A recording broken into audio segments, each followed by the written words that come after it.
One of the outcome, one of the goals actually of the Israeli policy is to make us leave, as you can imagine.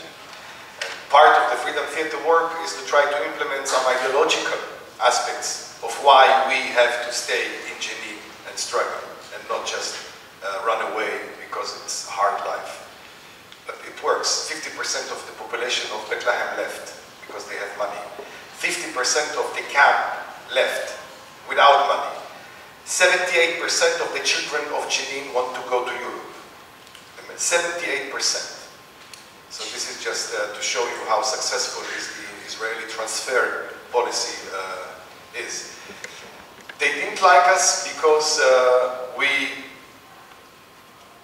did the dirty laundry on the stages in Germany. Listen. We spoke about the oppression of women. Batul said that she has two struggles.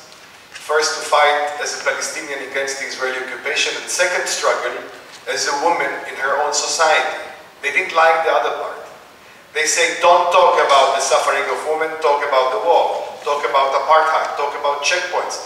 But she said, in my neighborhood, it's not the wall. It's my father and my brother. It's my uncle. It's the way I dress. It's the way I talk. It's the way I walk. It's the way I sit. It's my life. It's my future. And they didn't like it.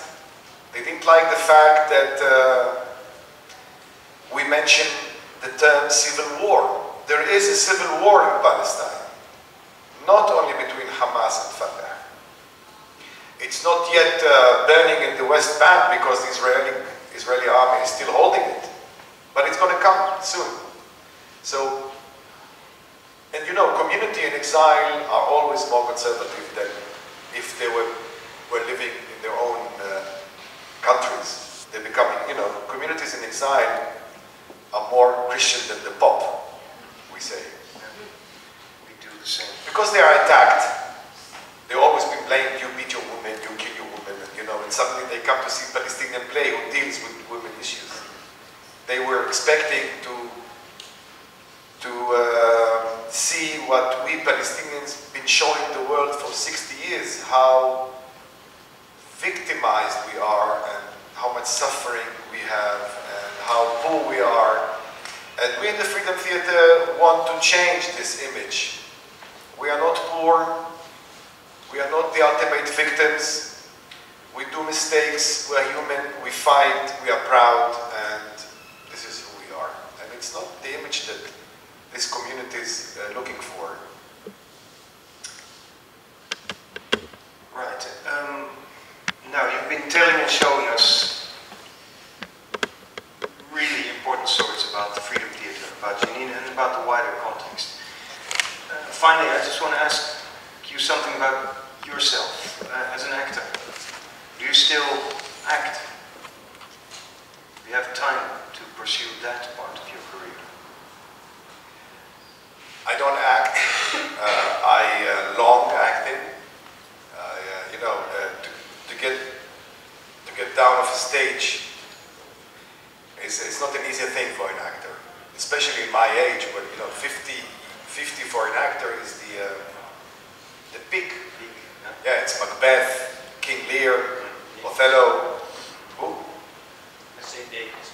Yeah. But since we talk about roles, I didn't want to become Mephisto. So not to become Mephisto, I had to give up my most beloved thing in my life. And I suffered a few years, but now it's like drugs. I went through these first stages of, and now I'm okay. I'm directing. It brought me to direct. I just finished directing a show in Haifa, very successful one. And I see those nice kids doing these things. It's enough for now. If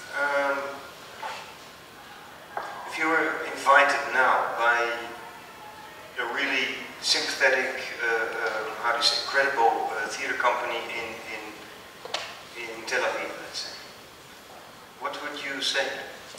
I would say that I signed the boycott letter issued by the Palestinian artist yes for boycott, divestment and sanction against the Israeli occupation, which I believe is the only way you in Europe can really join us in non-violent resistance against this vicious apartheid.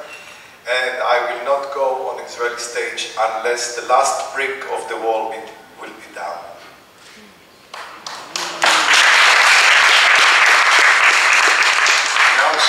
Now suddenly they start clapping. And right there, because Juliano Mer Khamis, I want to thank you for telling us this story, and I understand much better than two hours ago what you mean exactly by art as resistance to all kinds of oppression, social, political, mental. And personally, I deeply appreciated the way, I've seldom seen it, in which you jump from we to we. Yeah. You've used we in different, meaning different communities, and all, I think it was a very open kind of we that you use. I think it's a nice ending.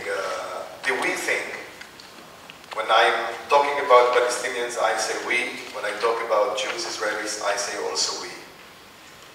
Both nations, both identities, both religions are inside me, and I don't want one of them to overcome the other.